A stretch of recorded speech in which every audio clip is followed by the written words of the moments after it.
What's up, Bio Penguins? Today we're going to do another AP Bio Math Minute. So as you see, we're going to do solute potential with this one. So a cell is in equilibrium with its surroundings. The molarity of the surrounding solution is 0.8 molar. So we want to calculate that solute potential. But what is the equation?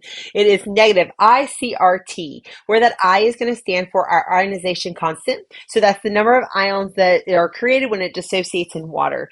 C is going to be our concentration, of course, in molar. R is our pressure constant. And this will be given to you. It is 0.0831. I always tell students it's 8 letters, 3 words, one meaning, I love you. But again, you do not have to have it memorized. It will be given to you on the formula sheet. T is our temperature. It's going to be our degrees Celsius plus 273 to get it into Kelvin. And I made that little small version for you above.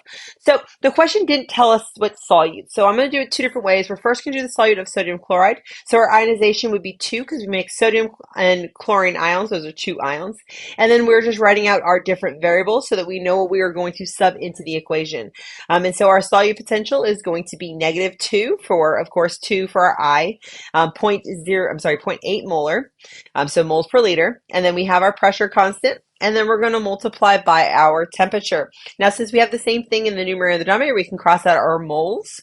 We could also cross out our liters, and we can cross out our kelvins. And then as we multiply this across, we're going to end up with negative 39.6 bars, after you round it, of course. And so if we were to do this again, but we want to look at, say, a solute of a covalent compound like sucrose.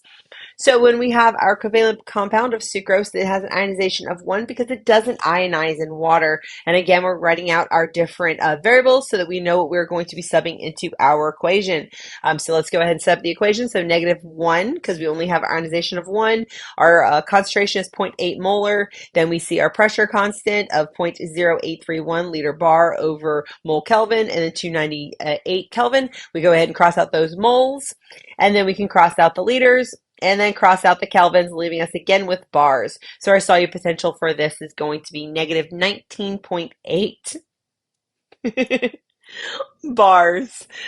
So I hope that this was helpful. And again, we are still working out the kinks, trying to figure out what works best. I'm going to scroll up so you can see the whole question in a second. And just remember that AP Bio Penguins are just success.